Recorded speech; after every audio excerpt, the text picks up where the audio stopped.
Shalom, salam sejahtera untuk kita semua. Assalamualaikum warahmatullahi wabarakatuh. Baik, perkenalkan nama saya Cornelia Elsa dengan NIM 2302331201312. Saya dari kelas 9 Universitas Andi Jema, Prodi Teknik Pertambangan. Baik, di sini saya akan membuat video untuk memenuhi tugas mata kuliah metalurgi umum. Apa sih itu metalurgi? Yuk simak videonya. Baik, metalurgi.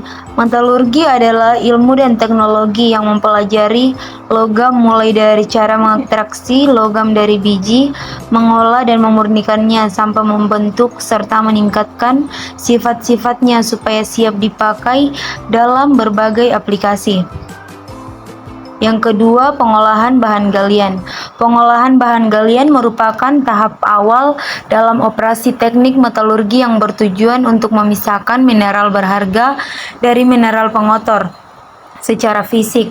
Proses ini dilakukan setelah bahan galian ditambang dan sebelum memasuki tahap ekstraksi metalurgi lebih lanjut. Yang ketiga, tahapan utama pengolahan bahan galian. Remukan atau crushing mengurangi ukuran batuan besar menjadi lebih kecil agar mudah diolah. Yang kedua, penggerus atau grinding, menghaluskan material hingga mineral berharga terlepas dari pengotornya. Ketiga, klasifikasi, di mana memisahkan partikel berdasarkan ukuran menggunakan ayakan atau alat berbasis fluida.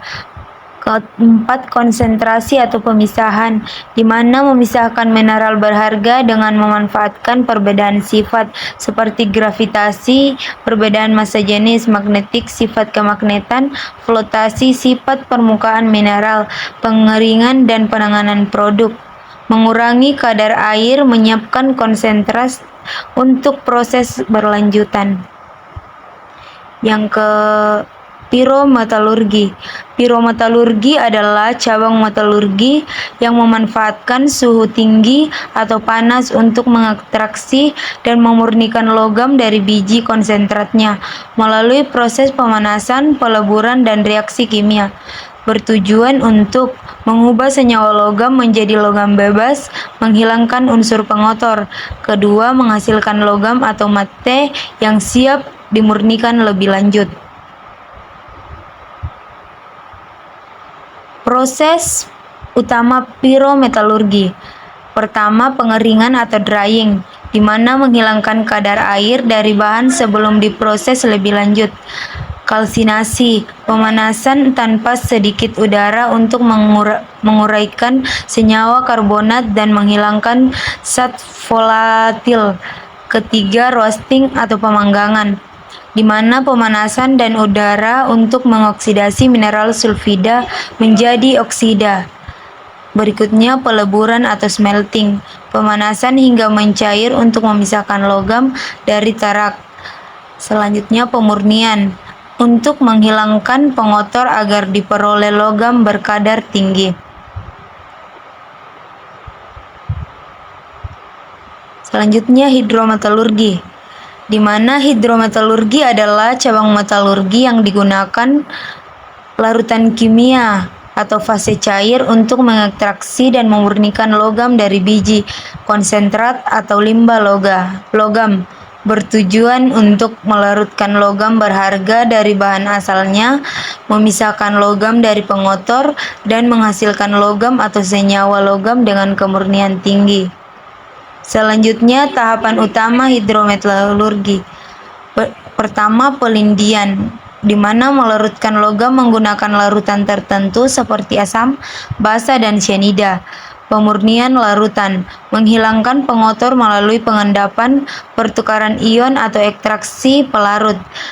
Ketiga, pengendapan atau pengambilan logam, di mana mengambil logam dari larutan, misalnya dengan presipitasi, electrowinning, dan cementation. Kelebihannya, konsumsi energi lebih rendah, dapat pengolahan biji berkadar rendah, proses lebih selektif.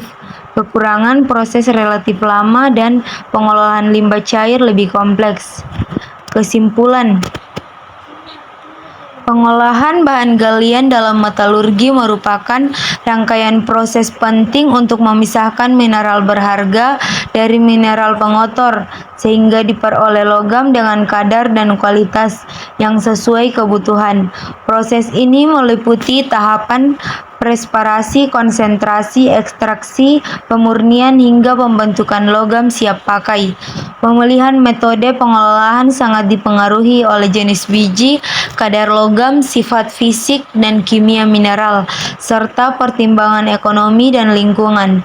Metode pirometalurgi, hidrometalurgi, dan elektrometalurgi digunakan secara selektif untuk memperoleh hasil yang optimal dengan pengolahan yang tepat dan terkontrol. Sumber daya bahan galian dapat dimanfaatkan secara efisien, meningkatkan nilai tambah mineral serta mendukung keberlanjutan dan metalurgi.